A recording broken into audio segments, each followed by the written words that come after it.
Hospital 60 ఏళ్ళ చరిత్రలోనే ఇప్పుడు నర్సులకు అందరికీ కూడా యూనిఫామ్ అనేది మారబోతుంది.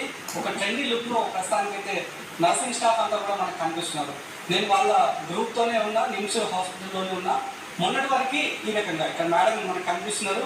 వైట్ శారీ, వైట్ కలర్ కంప్లీట్గా టాప్ టు బాటమ్ అంతా కూడా వైట్ కలరే యాప్రోన్ వేసుకున్నారు. దాని నెత్తిపైన ఆమె నెత్తిపైన నైటింగేల్ క్యాప్ అని చెప్తారు. సో ఈ రకంగా మొన్నటి వరకు కూడా ఉంది. కానీ ఇప్పుడు కంప్లీట్గా కలర్ఫుల్గా ఒక ట్రెండీగా ప్యాంటు, స్కర్ట్స్, యాప్రోన్ ఇదంతా కూడా కనిపిస్తున్నారు.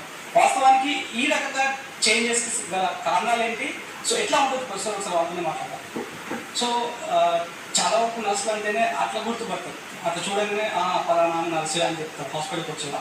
సో ఇట్లా చేంజ్ కావడానికి ఏమేమి ప్రొసెస్ ఉంటుంది? యాక్చువల్లీ ఒక డెఫినెట్ యూనిఫామ్ అనేది ఓల్డెన్ డేస్లో ఫాలో అయ్యారండి. నర్సెస్ అంటే వైట్ కలర్లోనే ఉండాలి and sudden rules and regulations అవి ఆన్ రికార్డులో లేవు. బట్ ఎవరైతే మా యాన్సిస్టర్స్ ఉన్నారో వాళ్ళ ద్వారా మేము ప్రొసీజర్ ఫాలో అయ్యాము. ప్రీవియస్గా మీరు చూస్తున్నట్టు ఫ్రాక్స్ ఉండేవి, పెద్ద పెద్ద క్యాప్స్ ఉండేవి. Over a period of time generation time change చేస్తూ ఉంటూ తర్వాత చుడీదార్లని, శారీస్ అని, వైట్ శారీస్ అని, తర్వాత క్యాప్స్ ఇంకా మోడిఫైడ్ చేసి చిన్నవి చేశారు. మరి రీసెంట్ డేస్లో because of covid or whatever the world has completely change అయిపోయింది ఆ యూనిఫామ్ అటైర్ అనేది. సో రీసెంట్గా లాస్ట్ 1 year నుంచి అరేనా ఇన్స్టిట్యూట్ కానీ, ఎయిమ్స్ న్యూఢిల్లీ కానీ టోటల్ 16 or 17 ఎయిమ్స్ అందరూ చేంజ్ చేసుకున్నారు యూనిఫామ్.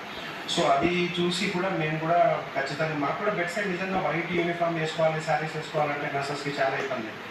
సో దీన్ని దృష్టిలో పెట్టుకొని డైరెక్టర్ని అప్రోచ్ అయ్యాము. మా డైరెక్టర్ గారు దాన్ని సానుకూలంగా స్పందించి నర్సింగ్ కౌన్సిల్ వారు, train nurses association of India, Telangana president Rajeshwari madam గారు అందరూ మాట్లాడి దాన్ని చర్చించి ఒక కమిటీ పెట్టి దెర్ వాజ్ నో అబ్స్ట్రకల్ కానీ దానికి అబ్జెక్షన్ కానీ ఏం లేకుండే. సో దట్స్ హౌ మా దగ్గర యూనిఫామ్ చేంజ్ అనేది వచ్చింది. సో కలర్స్ అంటే పర్టికులర్గా ఈ కలర్స్ 2 కలర్స్ కనిపిస్తున్నాయి మనకి, అంటే కలర్స్ కూడా పర్టికులర్గా ఇవే ఉంది అని చెప్పి రూల్ ఉందా? ఇట్లా రూల్ అనేది ఏం లేదండి. బికాస్ ఎందుకంటే హాస్పిటల్ సెక్టార్లో మేము ఏదైతే కలర్ చేంజ్ చూస్ చేసుకుంటామో మెయిన్లీ ప్లెజెంట్ లుక్ ఉండాలి, కొంచెం డీసెంట్ లుక్ ఉండాలి, పేషెంట్కి రావాలని అగ్రెసివ్ లుక్ ఉండకుండా సెలెక్ట్ చేసుకుంటాం. సో ప్రజెంట్ మీరు చూస్తున్న 1-2 కలర్స్ ఏంటంటే అవి nursing officer, senior nursing officer, burgundy colour, wine colour, light blue colours. If you go to the higher cadre ఏదైతే ఉందో డిప్యూటీ నర్సింగ్ సూపరింటెండెంట్ కానీ, assistant nursing superintendent, chief nursing officer వాళ్ళకు peach colour select చేయడం జరిగింది, కొంతమందికి lavender colour select చేయడం జరిగింది. So వాళ్ళ హయ్యర్ ఆఫీసర్స్ వాళ్ళు ఈరోజు రాలేకపోయారు. బట్ ఒక్కొక్క క్యాడర్కి ఐడెంటిఫికేషన్కి ఏ క్యాడర్లో ఏ నర్సింగ్ ఆఫీసర్ ఉన్నారని తెలుసుకోవడం కోసం కలర్ చూస్ చేసుకోవడం జరిగింది. ఇక్కడ అంటే డిసైడ్ కావాలి ఈ రకంగా మనకు ప్యాంట్, స్క్రబ్స్ ఈ రకంగా ఉండాలని చెప్పి మనం ఎవరిని అప్రోచ్ కావాలంటే ఇండివిజువల్గా నిమ్స్కి సంబంధించిన హైయర్ ఆఫీసర్స్ ఉన్నారు, వాళ్ళు సర్టిఫై చేసి సరిపోతున్నా, వాళ్ళు ఓకే అంటే సరిపోతున్నా. యాక్చువల్లీ హయ్యర్ అథారిటీ అనేది ఏం లేదండి యూనిఫామ్ విషయంలో. ఓన్లీ నర్సింగ్ సూపరింటెండెంట్ గారే whole and soul responsible and decision maker regarding nurses. నిన్న శారీలో ఉన్నారు, శారీకి ఈ రకంగా ఈ యూనిఫామ్కి డిఫరెంట్ ఏంటి అనిపించింది? డిఫరెంట్ ఏంటంటే అది శారీ కట్టుకొని మేము ఇట్లా కేసు బ్యాడ్ అయింది అనుకోండి, ఒకసారి మేము రన్నింగ్ చేసి వెళ్ళే లోపల కింద పడిపోవడము, లేకపోతే అక్కడ థింగ్స్ మనం సోడా బైకార్బ్ అని ఇంజెక్షన్స్ ఇస్తాం కేసు బ్యాడ్ అయినప్పుడు, అవన్నీ పడగొడతా ఉంటే మా మీద పడడము. అసలు ఎలా ఉందంటే ఇప్పుడున్న జనరేషన్కి, మా జనరేషన్ కొంచెం ముందు మేము 34 years అయింది ఇక్కడ జాయిన్. ఇప్పుడు వచ్చిన చిన్నపిల్లలకి అసలు చీర కట్టుకోవడమే రాదు. అది కట్టుకొని పరిగెత్తాలంటే పడిపోవడం తప్ప ఏం జరగట్లేదు. సో అది కూడా దృష్టిలో పెట్టుకొని ఎమర్జెన్సీలో ఇప్పుడు డయాలసిస్ డిపార్ట్మెంటు, మన ఎమర్జెన్సీలో చాలా అంటే కేసు బ్యాడ్ అయినప్పుడల్లా మేము వెళ్తూ ఉండాలి.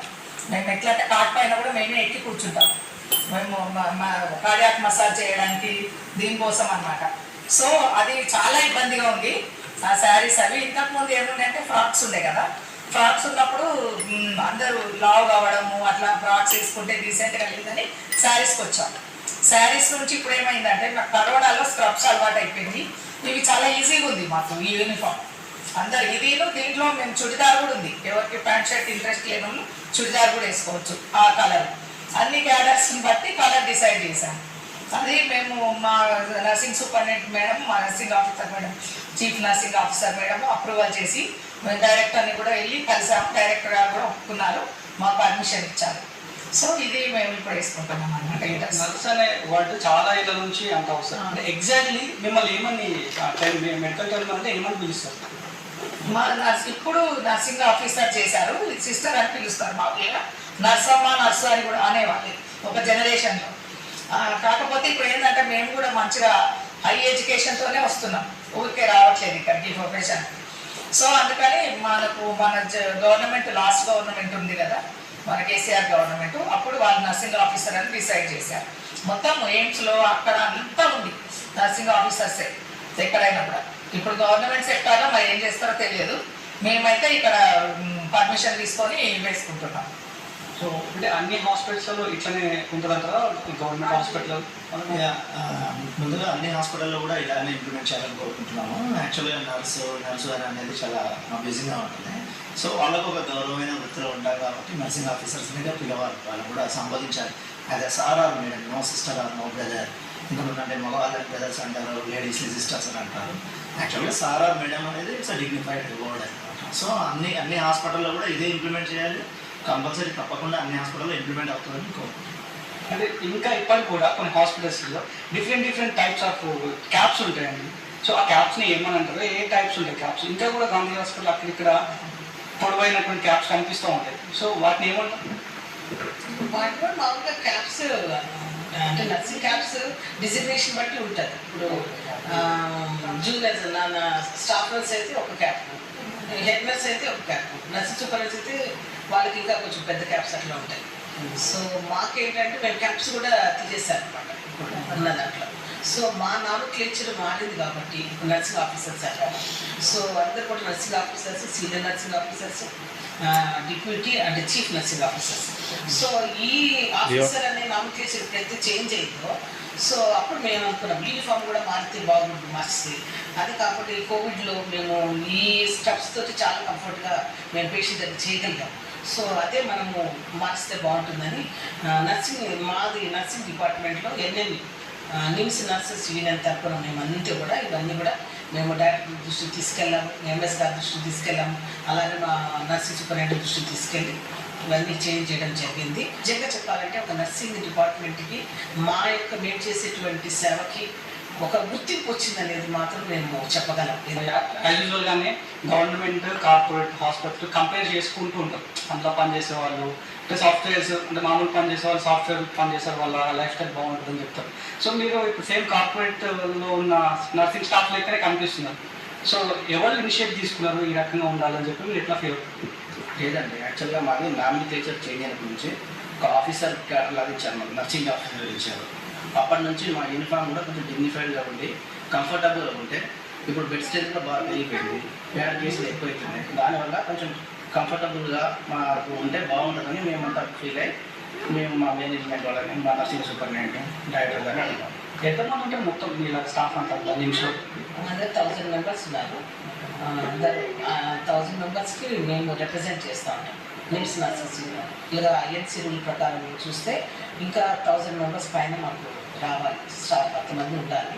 ఎందుకంటే మా దగ్గర కేర్ ఎలా ఉంటుంది అంటే కార్పొరేట్ హాస్పిటల్ లాగానే మా నిమ్స్లో కూడా కేర్ ఉంటుంది. ఇక్కడ ఏంటంటే స్టాఫ్ కొంచెం తక్కువ ఉంటుంది, దానివల్ల కొంచెం మేము నర్సింగ్ కేర్ విషయంలో కూడా కొంచెం జాగ్రత్త జరుగుతుందని చెప్పగలము.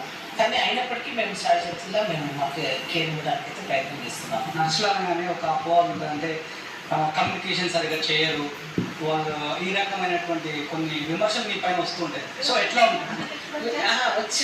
వస్తాయి కంపల్సరీ, నాకు తెలుసు ఇవన్నీ. అంటే ఇవన్నీ వస్తున్నాయి, ఈ విమర్శలన్నీ కూడా ఎందుకు వస్తున్నాయి అంటే, ఇప్పుడు కార్పొరేట్ హాస్పిటల్ ఎలా ఉంటుందంటే ఒక పేషెంట్కి ఇద్దరు పేషెంట్కి ఒక సిస్టర్ ఉంటారు. కానీ మాకు అట్లా కాదు. ఇప్పుడు మాకు 24 పేషెంట్స్ ఉన్నారు, మాది సెమీ ఐసీ. 24 పేషెంట్స్కి మేము ఇద్దరు సిస్టర్లు పనిచేస్తున్నాం. ఇద్దరు సిస్టర్లు 24 మంది పేషెంట్స్కి. సో పోస్ట్ ఆఫ్ అది కూడా ప్రియాప్ అండ్ పోస్ట్ ఆఫ్ ఉంటుంది. పోస్ట్ ఆఫ్ కేసెస్ అన్నీ కూడా చాలా కేర్ ఇవ్వాలి. సో మేము ఇవ్వాలి అంటే మా స్టాఫ్ మరి మాకు సఫిషియెంట్గా ఉంటే మేము ఇవ్వగలం. మాకు అట్లా లేదు. ఇక్కడ స్టాఫ్ కొత్త మాత్రం చాలా ఉంది మాకు. సో స్టాఫ్ ఇస్తే మాత్రం ఖచ్చితంగా మేము కూడా ఇంకా బెస్ట్ కేర్ అపోలో లాగా కానీ మరి మిగతా వాటిలో లాగా మేము కూడా కేర్ ఇవ్వగలము. ఎందుకంటే గవర్నమెంట్ ఇన్వాల్వ్మెంట్ ఉంది, ఇది అటానమస్ ఇన్స్టిట్యూషన్ కాబట్టి చీఫ్ మినిస్టరే మనకి ఇక్కడ మాకు ఇన్ఛార్జ్. ఆయనే మా హాస్పిటల్కి చైర్పర్సన్ ఆయనే. మరి ఆయన చైర్పర్సన్గా ఉన్న హాస్పిటల్లో మరి మేము కూడా అంతే గొప్పగా మరి ఉండాలా అనేది చాలా మంచి విషయం కదా. సో ఈ హాస్పిటల్లో గవర్నమెంట్ కానీ ప్రైవేట్ కానీ నర్సింగ్ స్టాఫ్ అనేది వెన్నెముకగా ఉంటుంది డాక్టర్స్కి. సో మీ రోల్ చాలా క్రూషియల్గా ఉంటుంది. సో వర్క్ లోడ్ ప్రతిసారి ఎక్కువ ఉంటుంది. అంటే అయితే నిమ్స్ గాంధీ కానీ ఉస్మానియా కానీ ఇదే మాట వింటూ ఉంటుంది. సో ఉంటుందా వాస్తవం గ్రౌండ్ రియాలిటీలో? డెఫినెట్గా ఉంటుందండి. ఎందుకంటే కార్పొరేట్స్లో ఐసీసీలో ఒక్క సిస్టర్ ఒక్క పేషెంట్ మాత్రం, కానీ మా దగ్గర అట్లా కాదు. ఒక 5-6 ఐసీసీలో ఉన్న పేషెంట్కి ఒక సిస్టర్ ఉంటారు. ఐసీసీలో క్రిటికల్గా ఉన్న పేషెంట్ దగ్గర కంటిన్యూ వాచింగ్ అవసరం. మనకి ప్రతి 10 minutesకి బీపీ చూస్తూ వాళ్ళ యూరిన్ ఎంత వస్తుంది, వాళ్ళు ఎంత తింటున్నారు, ఎంత చేస్తున్నారు, ఏంటి ప్రతిదీ అబ్జర్వ్ చేయాలి ఆక్సిజన్ లెవెల్స్ దగ్గర నుంచి అన్ని. ఇక్కడ మాకు డాక్టర్స్ కంటే కూడా సిస్టర్స్ కూడా ఎక్కువ వర్క్ ఉంటుంది. ఇప్పుడు బయట వాళ్ళ కార్పొరేట్స్లో ఎలా అంటే వాళ్ళకి చాలా మంది మ్యాన్ పవర్ ఉంటారు. మనకి పైన లెవెల్స్ వాళ్ళు అలా ఒక్క బయటకు వచ్చే వరకు వాళ్ళకి 2-3 కూడా ఉంటారు. ప్లస్ వేరే డైటీషియన్ అని, ఫిజియోథెరపీ వాళ్ళని, సెక్యూరిటీ కూడా. ఈవెన్ మీరు కార్పొరేట్లో ఎంత లోపలికి వెళ్ళగలుగుతారా? కానీ మా దగ్గరికి నిమ్స్లో అంటే వచ్చేస్తారు, ఎలా గవర్నమెంట్కి వెళ్ళిపోతారు. ఎలా వెళ్తారు? అక్కడ వాళ్ళకి అంతా వాళ్ళు చూసుకుంటారు. ఇక్కడ మా నిమ్స్లో సెక్యూరిటీ డ్యూటీ చేయాలి మేమే, డైటీషియన్ డ్యూటీ చేయాలి, ఫిజియోథెరపీ వాళ్ళు చేయాలి, వాళ్ళు కూడా మేము ప్రతి ఒక్కరికి వెళ్ళేవాళ్ళు వచ్చేవాళ్ళు మమ్మల్ని అడుగుతారు.